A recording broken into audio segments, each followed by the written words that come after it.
We are moving into our June series where we're talking about thought terminating cliches. I had mentioned that during our 100 days um, of community, right? And I was like, people were like, oh, that's interesting. And I was like, yeah, it needs a whole month to really kind of break down because it's become such a normal part of our lexicon. Right. When I used to do a workshop on this, I would talk about how English is a colonized language, right? 80% of the world should not be speaking the same language. That's just not how it should be, right? Oh, you guys are saying hi to each other. I love that. Let's get it. You're not that in and of itself, right? Is proof, I would say. I mean, if you need some proof, good morning, Melissa. That is proof of colonization in and of itself, right? We all have a native language, native tongue, dialects, etc. But the colonization happened, and language is one of those things that it gets to take from you, right? If you think about the transatlantic slave trade, right? And if you're grabbing a bunch of Africans from different areas, and you bring them to a land that they can't even speak to each other because of their dialect, right? If you speak if you speak Hutu and somebody speaks Tutsi, we're not talking the same language, and that makes it difficult. In the class, somebody has suggested looking up the Tower of Babel, right? So going back to the historical parts of it, I will try to remember to add that level of the story into it. And it was just an idea of explaining how no matter what we say and do, our colonization begins even in our language, right? So we speak the language of oppression. If you speak English, you speak oppressor. That's really what that comes down to, right? So these phrases, these thought terminating cliches, good morning, Dinah, are such a part of our normal lexicon, right? It is what it is was my favorite one, because that is such a wild thing to say to someone, right? If they're fighting against whatever oppression, usually, um, it is what it is. It is what it is. It it it it irks me so deeply in my soul. It is what it is a wild ass answer to somebody expressing pain, grief, trauma, oppression, active harm against them. It is what it is. Wow. Right. So, in this series, we will be discussing what those look like, how they are attached to those 15 pillars of supremacy culture. Again, the ebook and the infographic is pay what you can. So I suggest highly downloading that so you could start naming them. When we can name systems, it makes it so much easier, right? And it takes away the shame, the blame, the guilt, and it gives you a systems view. It gives you a patterned outlook on it. Like, oh, it's not just me. No, no, friends, it's not. You know what I'm saying? Let me see. Lisa says English drags other languages into the alley and steals adjective and phrases. Yes.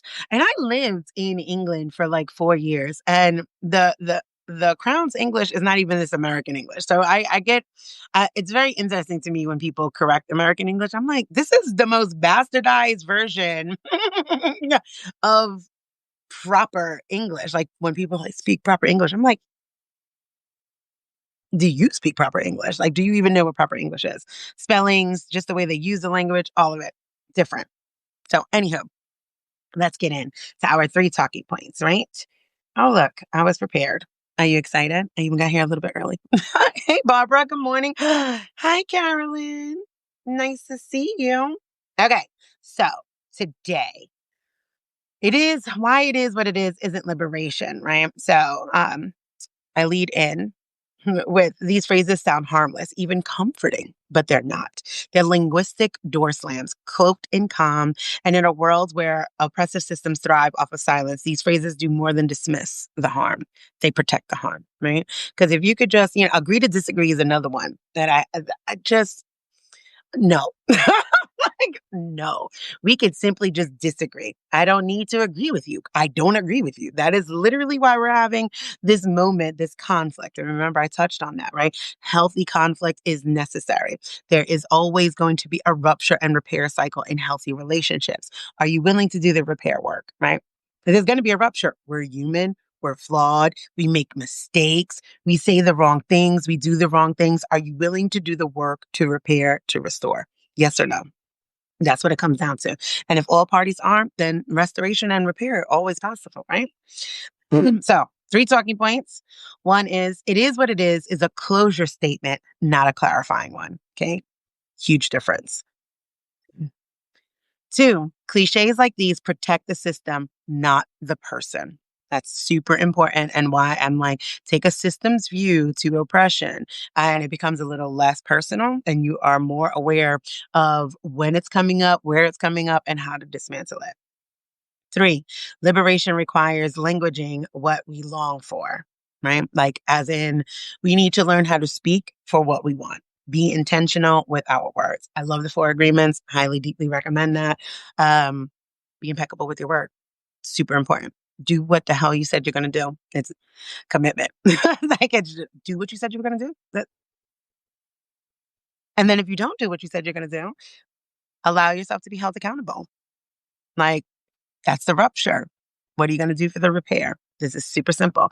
So speaking into what we actually desire, what we want, taking more time, more breath, and leaning in with curiosity. Keep telling you guys, you got to meet this work with curiosity. What could I learn? What can I say differently? How can I show up? And always remain teachable. Okie dokie smoking. So let's get into it. It is what it is a closure statement, not a clarifying one. This cliche stops the conversation instead of starting transformation. It avoids accountability, and when used in spaces of a power imbalance, it can spiritualize inaction or neutralize grief, right? And there are many power imbalances. You know, we're always talking about the intersectionality of liberation, right? And that means recognizing the intersections of oppression. Good morning, Michelle. I was thinking about you today when I was making coffee, and I was like, I should text Michelle. I haven't seen her in a minute. Glad to see you. Shucks, where was I? Oh, there's many forms of a power imbalance, right? Like, a lot of you, I keep saying this, come to this work initially starting your anti-racism journey. And that's a beautiful thing. We love that. We need that. However, I want you to expand that view, right? There's power imbalance in me as a parent. I have this conversation often. It is set up in a hierarchy, as is everything and all of these systems under supremacy culture, right? So if I turn around and I tell my kids, because I said so, and sometimes that is an answer. Don't give me that because that's the answer. Because I said so. You could ask me why later, but maybe right now in this moment, you just need to trust me, right? But then that takes the building of the trust. And I have that conversation with my kids is sometimes I'm going to say something and I need you to just be actionable and we can discuss it later. I'm always able to be questioned, but sometimes in the moment, just do it. If I say get up and go, this is not the time to start asking me questions because I said so. Go. That's a safety issue. We need to leave this moment, right? Stop doing something. Usually it's going to be safety if I have to shut it down, but that shuts it down. You see how it shut down the curiosity, the questioning, the ability to say no, right? Because they can't say, if I say because I said so and they say no and do something else, some type of punitive measure usually comes behind that.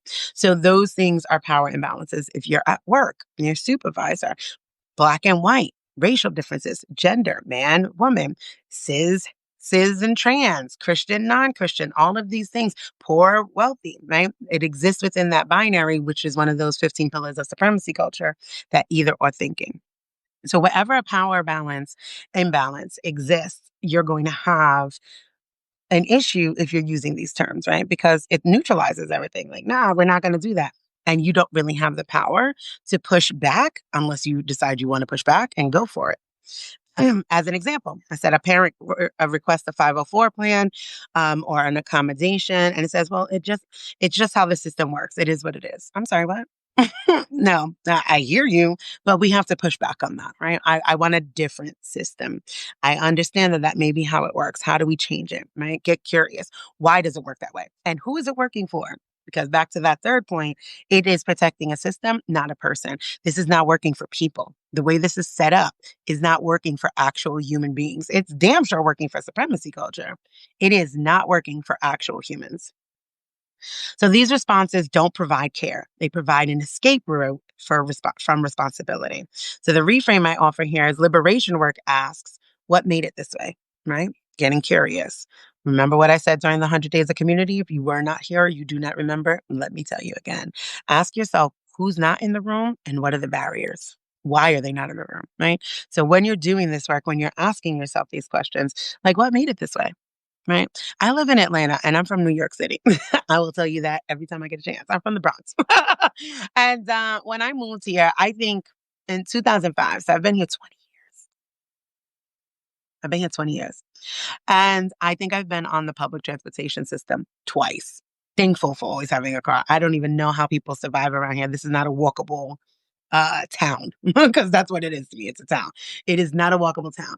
All of that to be said is I look at like the martyr and where the direction goes and where it stops. And I'm like, this is not a comprehensive system, public transportation system at all whatsoever, comparatively to New York and London. Because remember, I lived in the UK and their transportation is wild. It's amazing, right? You can kind of get everywhere and anywhere. Same with New York.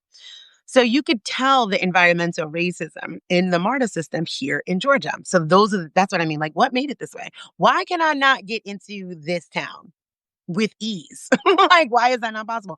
Oh, okay. Because this is where you house the Negroes and you didn't want them in your neighborhood, in your area. And you can tell that here. So you ask yourself that, like, what are the barriers? Who's not in the room? You're going to find your answer, right? Ask yourself also, who benefits from it staying this way? We already know who benefits in that example, right? And what would it take to shift it?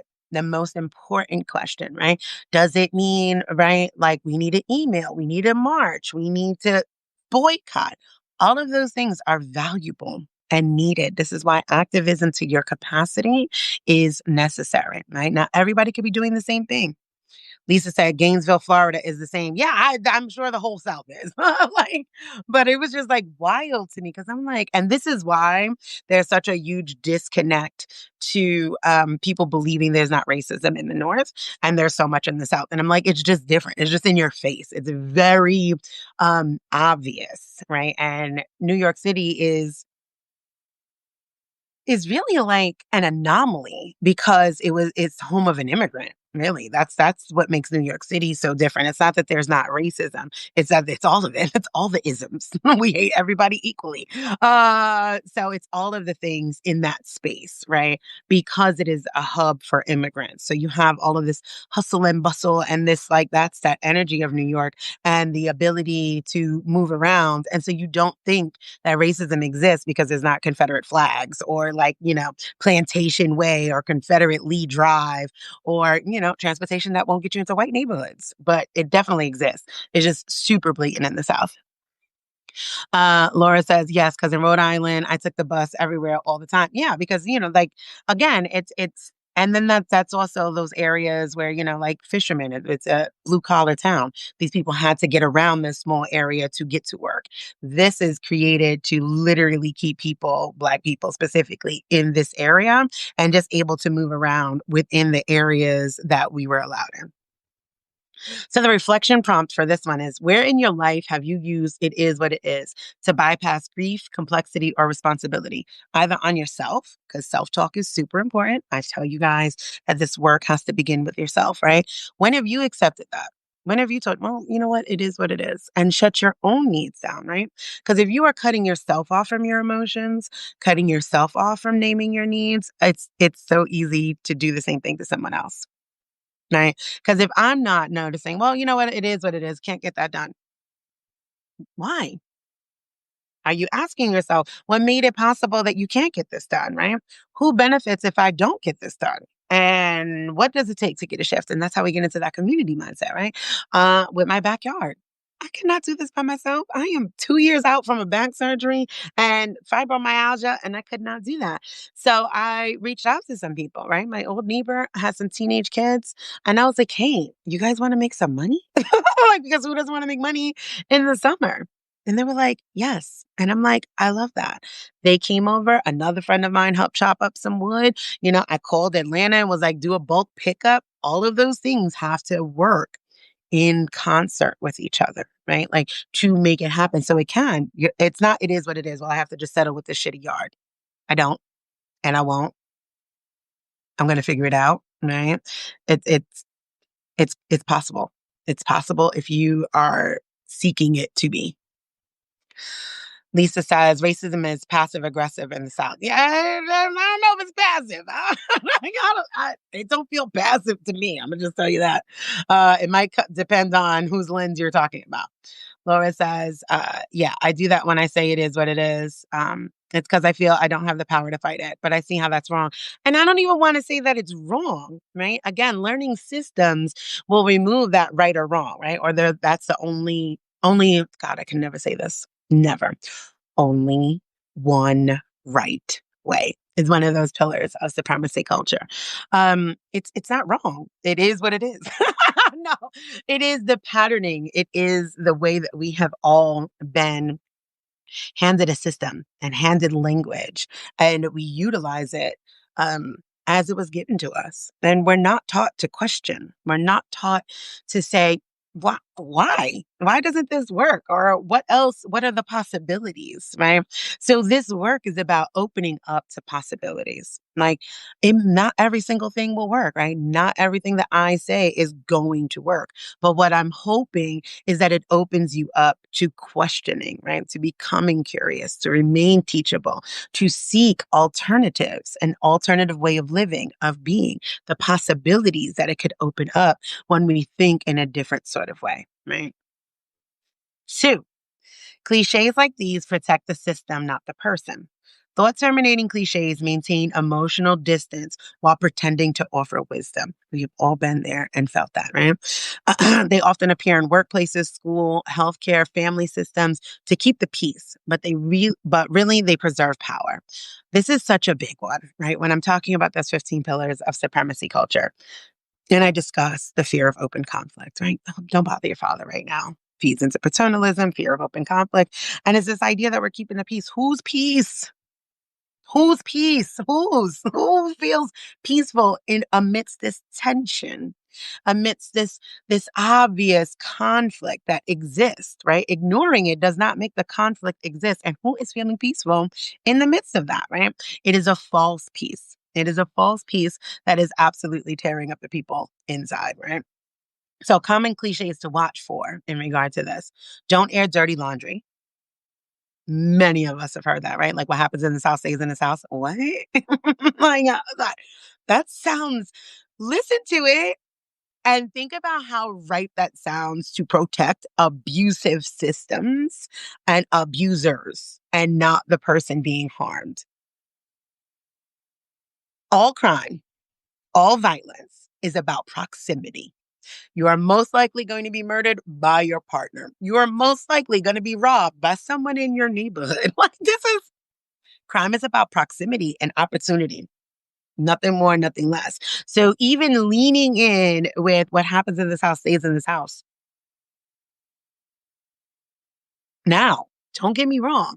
I do understand certain aspects of that idea, but can we expound upon that, right? Like there's certain ways like you have to also protect yourself from a system, right? You guys know I am a freewheeling feral parent. With feral children. So I am mindful about, like, hey, you can't be cursing and doing this stuff out there because somebody's going to report me. Like, and defects is coming and they're going to say I'm a negligent parent because you live this way. So you need to just be doing that in the house, right? Like let's be mindful that we're not doing this elsewhere. But you see how there's a full breadth of that conversation. It's not what happens in this house stays in this house. And that's the end of it. It's like, hey, this is why we are mindful of what we do and where we do it, right? It gives a deeper, broader explanation. And it's also discussing the harm that systems cause very specifically to Black parents and Black children. We're already being pathologized. I don't have, if you outside acting a fool, you got your little Nerf gun and you're like, yeah, fuck this. Boy, do that in your house because we're not even safe in our backyards. We've seen that already. So there are exceptions to it, right? Nothing is a monolith, nothing is plain, but we are talking about these thought terminating cliches in the way that they could cause harm. And there's still space for nuance, right? So you can't change the past. I hate that one. I hate that one. No, you cannot change the past, but we could absolutely confront it. We can absolutely deal with the rupture and we can do the things for the repair, right? No, I cannot change the past. You are 100% correct, but it shuts it down, right? It says what you are experiencing does not matter because it's already happened. Get over it. Sound familiar? Not awesome feeling, right? Because I'm telling you that I am still experiencing the harm from that past action. And because it has not been resolved, because there is no willingness for the repair and the restoration between us, it is still actively harming me today. You could take that however you want to. That could be interpersonal, that could be systemic, right? People say get over slavery. And I'm like, we can't because there has been no repair made to get past that space, right? There's no systemic shift and change, right? That's just a systemic one, right? Personally, if you're oh, well, that happened like 10 years ago. I don't give a shit. It still feels like 10 minutes ago to me. Are you willing to do the work? This came up for me. Maybe you're in therapy and, you remembered something that activated you and caused a certain pattern in your life. And you're like, hey, I want to talk to you about this. This is what happened. And this was the origin of it. Oh, well, that we can't change the past. I'm aware. like we know that, right? We know we can't change the past, but what can we do to ensure a healthier, better future if you would like to be in a relationship with me, right? This is where those boundaries come in. This is where you have the absolute right to cut off people that are not willing to do the healing work with you. No, you're right. We can't change the past. And if you're not willing to work on the future, we have no business here between you and I. Let me scroll. Lisa says, both my kids are and were allowed to swear at home. Yeah, as long as we're not cursing at each other, I'm cool with it. I mean, like, look at me. Not at others. Oh, yeah. See, so at the homes because other parents are judgmental. Fucks. I'm like, well, I'm super lucky. My kids, friends, parents know, I mean, that I'm feral and so are the kids. I am mindful, though, that when they're over, right, we talk about it because it's based on consent. Oh, well, they don't like, the cursing around their friends. So be mindful because this is a consent issue then, right? They don't feel comfortable. They're in your home and you should make people feel comfortable. And you don't want to lose your friends. And you can absolutely lose your friends if you are not being mindful to what makes them comfortable or uncomfortable. Um, our One of my best friend's kids, she comes over and she herself is empowered with saying, I'm not comfortable. I don't like it when you curse. So she tells Shady baby. And then I tell Shady, be mindful of that, right? Like I know there's people that I'm around that don't like it. And it's like, okay, it's work for me to not do so, but I am mindful of it. And that's a part of being in relationship with people, right? It's not like, well, fuck it. I'm gonna do what I want to do. Oh, well, that's fine. They have the right to say, I don't want you around me, right? Because again, consent in all things. So let's go through some others. Boys will be boys. Hate that one. Hate that one. What exactly does that mean? What system is that protecting? Yeah, that's rape culture. That's paternalism. That's patriarchy. That is so much oppression all in there. Boys will be boys. What exactly does that mean? Because I know plenty of boys that are quote unquote good boys, like great men, fathers, husbands, community leaders. Why is that not the model for boys will be boys? And boys will be boys only ever means terror. Think about that, right? Good vibes only. Yeah. It is such spiritual bypassing because so am I not allowed to have the full range of my human emotions? Good vibes only? Okay, well, I probably should not be around you because I'm a human and I am allowed to not have good vibes, right? I'm allowed to have a really crappy day. I am allowed to say, no, I can't show up. I want to rest. I don't want to have good vibes. No, I actually want to be angry today. I want to be sad. I want to be melancholy. There's so many things that I want to feel, and it's not good vibes. So that time heals all wounds. That is a lie from the pits of hell. Time does not heal all wounds. Active work for repair, restoration heals wounds. Okay. Time does not heal wounds. If you are not willing to sit with it and do the work, do the healing work, time, No. Not only does time not heal wounds, it gets passed on generationally, right? We know this spiritually, we know this scientifically, that trauma rewrites the DNA. Gosh, who said that last one? It's like the last allele. Whoever said it, you were the bomb. I think it was Sally. I'm not sure. I'm terrible about remembering things. But we know that. So time does not, in fact, heal all wounds. Time will carry those wounds throughout generations if they are not healed. That's why we're doing the healing work. At least it wasn't worse. I have to say that this is I don't like any of them, obviously, but this one is so dismissive and so harmful, right? This falls in line with the it could always be worse. And my answer to that has always been it can always be better. Why? Like why? We know it could be worse. We know it could be worse. Why are we not leaning towards it could be better? And what can we do to make it better? It can always be worse. It could also always be better. We have to start reimagining what things look like, right? Another one. God doesn't give you more than you can handle. What? What? I beg to differ. Okay. Even his son, if you want to go by the story, was like, why hast thou forsaken me? Jesus himself was like, what the hell is wrong with you, God? Father. Like, what did I do? Like, what did I do that I'm over here beaten, strung up on a cross, getting stabbed? What the hell did I do? Why hast thou forsaken me? So Christ himself did not like that idea. Christ himself felt like he couldn't handle it. Otherwise, he would have been like chilling, like, right? Taking them beatings like a champ. Because God doesn't give you more than you can handle.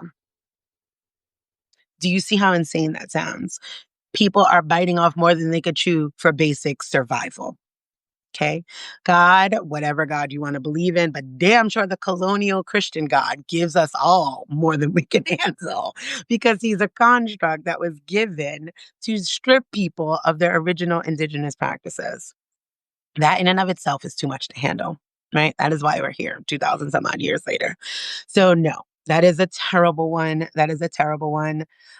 Jenny says, I have always disliked that one. Yeah, because it's so violent, right? It's so violent because you want to paint this picture of an all loving, all knowing, all seeing God who is enjoying my suffering. Like the dissonance that systems of whiteness and colonial Christianity cause is mind blowing. Oh, Taylor, I see your mind was blown by something. I like that. Is mind blowing to me because I'm like, is anyone reading? Is comprehension in the room with us? Because I don't get it. I don't get it. I don't understand how we could have this all loving parent figure, right? And as a parent, I just could not imagine me trying to give my children more than they can handle. Like I want to take the burden on. Like I had to find a balance of not taking on a burden, so that they could learn. What did Yolanda call it? Oh, proactive struggle, progress, something. But it was brilliant, right? Like the idea of allowing your child to struggle to tie their shoes, right? But whilst that's a necessary thing. But whilst they're doing that, I'm not going to be like, here, hold this grocery bag. Like, I don't want to do that. I don't want to give them more than they can handle. I do believe that there is a certain level of learning and expectation. That is a beautiful thing, right? A little bit of struggle helps get some wrinkles going on in their brain, not in that weird bootstrapping way, but just in a way that you feel like you've accomplished. Like, I did struggle tying my shoe, but damn it, I got it done. That was beautiful. And my trusted adults and people were encouraging me and they were telling me how to do bunny ears and they sat with me and practiced it over and over and over again. And now I'm doing it on my own. That's beautiful. Nobody said that they had to get it done the first time with whilst balancing five other things. That's a weird one to go off of. Tiff says, granted, indigenous practices can be just as harsh at times. Spiritual abuse, period, is harmful. Yes, I absolutely agree with that. I can't speak from that perspective. I was raised underneath colonial Christianity. So I'm not the person to speak. I know that tons of spiritual systems have abuse practices in it. And that's because you are dealing with a bunch of colonized people who are pushing spirituality, and it often is utilized to bypass the systems that are harmful. So I can see that. I can see that. I just can't necessarily speak to that, right? Because like it's not my practice. I don't really know what the hell's going on in there. But I can say in that general is that when you have a bunch of colonized people, we're all going to cause harm. Like we have to just accept that as the truth is that we are going to cause harm as we are doing this work. We are going to think that we're doing it right and we're going to get it wrong. And again, that's for me why it's like remain teachable. I could be wrong in this. Like that's okay. I think I'm right. Somebody may come along like you just did and offer me a correction or some depth, and I accept that. I believe that that's true. That I'm not going to deny that. I just can't necessarily speak to it. But I align and I agree. Okay, so as examples, a queer teen is bullied at school, and kids are and are told kids can be cruel. Why are kids cruel? Are we not concerned about tiny humans being cruel? And even if they are like fair and they don't recognize that they're being cruel, right? They just say things or they repeat things, etc. Can we not offer them a redirect? That's a system that they are upholding, right? That is a cis het normative system that that child is upholding when they are being mean to a queer child. Lisa says, the whole loving God who you must pray to just, right? Or it won't grant you the answer to your prayers. Yeah, it's like a weird genie situation. Like there's so many things that colonial Christianity has taken and just co-opted and made a story. And it's a very violent thing that that they did to co-opt spirituality in such a way and distort it, right? And then hand that back to people as the only way for salvation, right? Like that goes back to it shows us how supremacy culture is a disconnect, right? From ourselves, from land, and from community. It continuously not only severs, but it always places an intercessory, right? An intermediary, some type of go between in order to get back to connection, right? So in order for me to connect to God, I need to go to a priest. Sorry, I grew up Irish Catholic. I need to go to a priest and get absolution and say some Hail Marys, or I need to do something in order to get back to there. And it forgets to remind us that we are divine. We are a part of the divine order. We are nature, right? I am divine, you are divine. That is how that goes. Even in its own language, it tells you that, right? Like if you're made in the image of God, like I used to be like, if I'm made in the image of God, doesn't that make me God? Like in some sort of way, doesn't that make me a part of this God that you speak of? Doesn't that make me somewhat divine, like 1/10 something? Like what? Make this make sense to me. Break it down to me so I can understand, right? Stand by. Oops. Jessica says 1,000% had to have a loving talk with my 9-year-old niece after we noticed she was excluding a trans girl on her dance team despite her friends having trans adult friends. Yes, it is so ingrained in this system. Like we live the most queer life. Like, we have such a queer life, right? Like I'm talking about trans family members, poly, like that. There's like no like and my kids still say homophobic shit. And I'm like, let's let's get curious with that. Like, where did you hear that? What do you think that that means, right? Like, and often I find that they have no idea what they're saying means or how it could be harmful, right? So even just saying kids can be cruel is so bypassing of their own actual truth. Are they being intentionally cruel, right? To me, cruelty requires intent in some sort of way. Specifically from children, not from adults, because you fuckers know. But for children, it requires an intent. And they're most likely repeating what they've heard on a YouTube, in passing, on a movie, from other adults. They don't have the intent to be cruel. They're just quite literally saying things. And again, if you get curious with them, I heard this, or I thought that, or it was in a song, or whatever it may be. And then that's where you get to do the course correction. Da-da-da. Jessica says it's love for her and whomever she may harm. Dinah says colonial Christianity stripped us of so much, so much. so much. It's such a violent um Christianization. It was so violent. Like, forget about like just the Crusades and the violence of the physical harm, right? The rape, the like Vindi Vidi Vici. We came, we saw, we conquered, and all that that entails. The the emotional, the mental, the spiritual violence of colonial Christianity is such harm to undo and to heal from in a very big way. I am super duper over time, and I thank you guys for your patience this Monday. So I said a woman reports sexual harassment at work and HR responds, that's just how he is. He doesn't mean anything by it. No, what do you mean he doesn't mean it? No, he meant something by it. He 100% meant something by it. What he meant was he was trying to get in my pants. And we need to have a conversation about that because that's a hell no, right? Neurodiverse employee is excluded from meetings and told you're too sensitive. Toughen up. I don't want to be tough. Like, why does someone have to be like, are we not questioning why someone has to shut off and dissociate from their human emotions in order to survive the system? That sounds a little too violent to me then. That sounds like there needs to be some change. And it's not that it won't come up, right? I've shared this before. My son, I know that this is a test. My son is so amazingly sensitive. And when it comes up, I am me, who I am, just so you know, while you're working through this, it's always going to be there, right? Like that lizard brain thinking, that systems thinking is always going to be there. I immediately like, why the fuck is crying? Why? Right? Because there's no crying in baseball. Like I wasn't even allowed to do that. Back to the Gen X parenting trauma. So I have to still meet it with, oh, you're allowed to feel these feelings, right? You need to feel these feelings. I'm here and I just get supportive, which is healing for me too. Cause it's like, oh, I cry more now thanks to perimenopause and the ability to allow my children to have the full breadth of their emotions than I've cried in my entire fucking life. Let me just tell you that. Tiff said this conversation is so good. Always quality, thought provoking. You have 3 hours. Thank you. I appreciate that. Laura says that Zeke. Yeah, like it, and it's not easy, right? Like it's not easy when we then pattern to believe that, but then we wind up raising the men that we hate.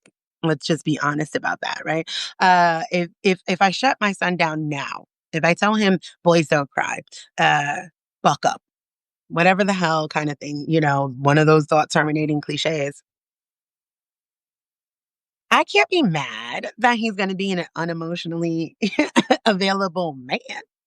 He wasn't allowed to feel his emotions his entire life. You want all of a sudden that he gets to be partnered with somebody or has children and here he is emotionally available? Look at me. I'm going to have these feelings. No, we always allow men to fucking fight. Those are the two emotions men get specifically. We could racialize that too. So all of these things need to be questioned. Mhm. So each one of these phrases shrinks the truth to fit the comfort of the dominant narrative. Remember supremacy culture and dominance, right? It is a dominant culture. The reframe here is these phrases don't resolve harm, they reinforce its conditions. Real safety comes from naming the rupture and building repair. I ask you to reflect what phrases have been used in your life to dismiss valid pain under the illusion of maturity, positivity, or faith. Okay. I love that you guys are talking back to me. Talk to me. Da-da-da. The scrolling capabilities are not exactly what I need it to be. Laura says, my thing is through listening to you and others, I've learned over the years that it's okay to cry, et cetera, et cetera. And the same for boys. And I've told them that, and I'm there for him when he's upset and everything, but he still has crazy anger bouts of anger. I mean, and it makes me wonder why would he be abusive to a partner when would he be abusive to a partner when he gets older? I've been doing the right thing for several years now in that regard. I mean, I've said this and I will continuously say, Amy gave me the best advice 1,000 years ago. It feels like parent the child in front of you. Nobody knows what their kid is going to be, right? Nobody knows. The best thing that you can do is offer the best conditions, the ability to seek support, right? From others, from outside of yourself, right? You're not the only authority, getting curious. And a lot of things like I said, we made mistakes. We were not able to do, um, all of the best things. And a lot of times you think that we're raising people for survival. Like we have to be honest. For generations and generations now, we have raised people simply to survive these violent systems. Undoing that is not going to happen in a couple of years in one parenting generation, right? We could only make it a little bit better each generation. Like these kids already know that Gen Alpha, they're not here for none of that shit, none of these constructs. They don't care about gender, sexuality, religion.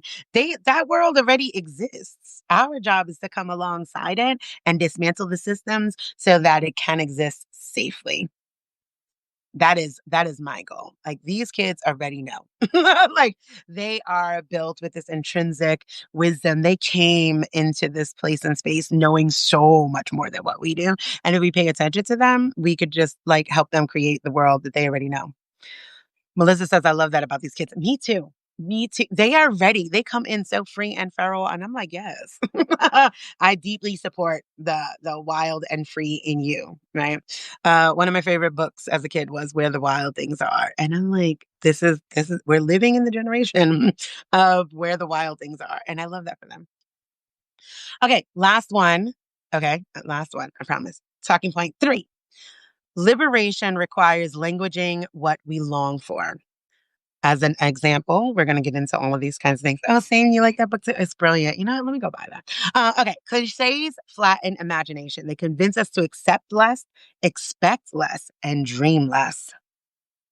But thriving communities are built on language that expands possibilities, not limit it. Examples of reclaimed language. Instead of this is just how the world works, we say this is not the only way a world can work. You can acknowledge what's happening right now. Yes, I understand that this is how this world is working right now. Right. We can say that, right? Like, so you don't feel pie in the sky or, oh, you're just dreaming. Yeah. Why have we stopped dreaming? Okay. Like, let's ask that question. Like, are we so downtrodden, so beaten, so despondent that we have stopped dreaming? I want us to start again then, right? So you can acknowledge that this is the way this world is working right now, but there's a different way. That there's a whole entire other way. Taylor says, love the human you are. And I love who you are as a human. Thank you, Taylor. So, oh, see, I want to cry. Perimenopause in my mind. And that lizard brain is like, there's no crying in baseball. Stop being a pussy, Des. But thank you. I really deeply appreciate that. Um, Ariana says, I love teaching high school juniors and seniors for that very reason. People think they're lazy and uneducated, but they see right through our bullshit education system. They do, and will call you on it, right? Like what we pathologize as behavioral issues in children is really this is bullshit. This is bullshit. I don't want to sit in this class. I don't want to hear it. This is a lie. Like they can tell, they know. And honestly, you're wasting their time. There are a thousand better things that they could be doing. There is a PS5 game waiting for somebody, right? There is outside, there is nature, there is a whole lot of things that they could be doing instead of being bullshitted by you for 8 hours. And they know that, right? Like the younger you are, the less likely you are to being duped by the bullshit, right? That is an abusive system over and over that beats it out of you with these thought terminating cliches, right? When we challenged it, and as toddlers, we challenged the dumb shit. We stood up for it, like Morgan, Shady Baby, is 6 and has no fear and will stand up for a friend in a New York minute. I don't shut her down, right? I allow her that space to do that. But I can see how we have been consistently shut down by systems, by parents. But parenting is also a system in this system. All of these things, so that by the time we become these adults, we are just replicating the system and we're just so beaten down. We're just so worn out. And our only goal is to survive capitalism.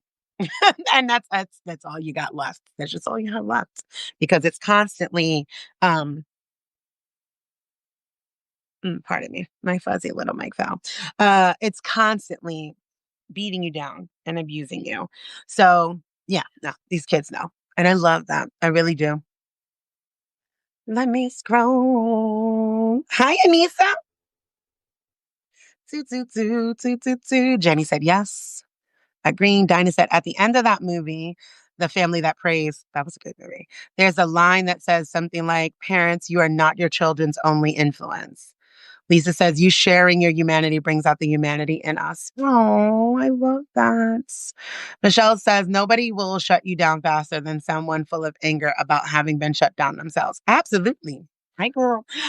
Yeah, right? Because like we perpetuate systems of abuse. It's just that much easier, right? If you didn't feel heard, it's easier to not feel anybody else. And then you lie and tell yourself, "I'm fine. They'll survive." I survived in spite of you. Like I did not survive because of you. Many of us survived in spite of the beatings, the abuse, the lies, all of that. That you did not survive because of it.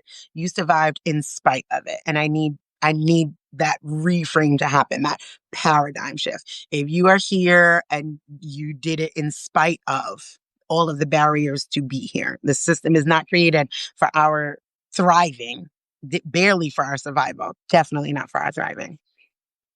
So instead of this is just how the world works, we say this is not the only way a world can work. Instead of I'm fine, we say I'm unraveling. And that's holy, right? I'm not fine. Like when people ask me, like, "Oh, how are you doing?" You want a real answer, or you just want me to, I could just tell you I'm okay. Because sometimes I'm not, and that's okay. Instead of suck it up, we say, let's slow down and honor what's coming up, right? And I know that this takes work, but it takes work to have something different. Like I did. I don't know what else to tell you. Oh, but that's so much work. It takes so much time. Yeah. Yeah. Yeah, it does. Yeah, it does. It does. Yes, it does. Yes, it's going to take some work. There's no way to avoid doing the work, right? Now, this is why joy in the midst of the work, rest in the midst of the work, recognizing your capacity in the work, boundaries in the work, because it's going to take work outside of surviving these systems, specifically capitalism. So it is exhausting. And it is why it is so necessary to incorporate all of those other things in order to stay in the work. Zina says, "I'm in a family system. I feel like the system wants to get me snatched back in." You care to expound on that? Like, what exactly does that mean? Because yeah, family systems have their own issues as well, right? So, uh, as an example here, I said, like, let's say if a participant shares, like, I finally said no. I get so many of these people, right? Like they love like the boundaries situation. They're like, "Oh my God, I finally said no." And in a Christian setting, it's like, "Oh, well, you don't want to miss your blessing." I'm the blessing, right? The blessing is in my no. I want you guys, my friend Monique said something, God, Jesus, we've known each other now. How old is Aaron? Aaron is about to be 13, guys. So we've known each other about 12 years now. And she said something on my porch 12 years ago that I use to this day, and I want to offer it to you. Respect my no like you respect my yes. Mm, yes. Respect my no like you respect my yes. And I do that with my kids, right? Like if I turn around and I say no, these fuckers are bargaining every which way. Can I have some Oreos? No, not right now. After you eat some dinner or something, nourish your body. That's a treat. It's not even a snack. If you're hungry, feed yourself some food. You want a snack, there is something that is going to nourish your body. You could have treats after nourishment, right? Um, and they will bargain. And I don't bargain with terrorists. I'm like, no. And so I asked them, right? And I don't do the because I said so. This is what I mean about getting curious. I asked them, I say, "Hey, let me ask you a question. If you said, 'Mom, can I get 2 Oreos?' And I said, 'Yes,' would you bargain? Would you turn around and be like, 'Mom, are you sure I can get two? You sure you don't want me to eat first?'" I'm like, you wouldn't do any of that. You wouldn't do no talking back. You wouldn't do no arguing. You wouldn't do no negotiating. You wouldn't be bargaining for your life. Respect my no, like you respect my yes. Okay? Same way I said yes, and you would have just got on with your life and done the thing you wanted to do. Respect my no. And I treat everybody the same way. Oh, Lord, I'm trying to scroll and almost lost the whole thing. Dun, dun, dun, dun, dun. Tiffany said, yes, yes, yes. Yeah, wasn't that great, girl? I never let it go. Never. Tiffany said, you said that before, and I love it so much. It is delicious. I need to put it on a t-shirt and a mug. Dinah says the family system is Pentecostal, and I'm in something different. Gotcha. Understood. Yeah, no, that's a really big one. I hope you know what, maybe I'll write a note about that. Respect my no like you respect my yes. And honestly, that was just something so powerful. And it was such a paradigm shift for me that I kept it because it's a necessary thing. So I said that's what liberation language sounds like. It reframes survival as not enough and brings thriving into reach, right? When so like so the example of that is like you don't want to miss your blessing. The answer or the response to that is my body is a blessing. My boundaries are sacred and I don't need to earn rest, right? Reminding ourselves of that, right? Like I don't need to toil. I don't need to I you just don't need to earn these things, right? That is a capitalistic mindset. I'm worthy of that because I exist. Do you see me? I'm breathing. So I need rest. I need joy. I need laughter. I need food. I need nourishment. I need good food. I need I need goodness. And so do you, right? That's your divine right of existence, right? Like, you see, look at these beautiful trees out here.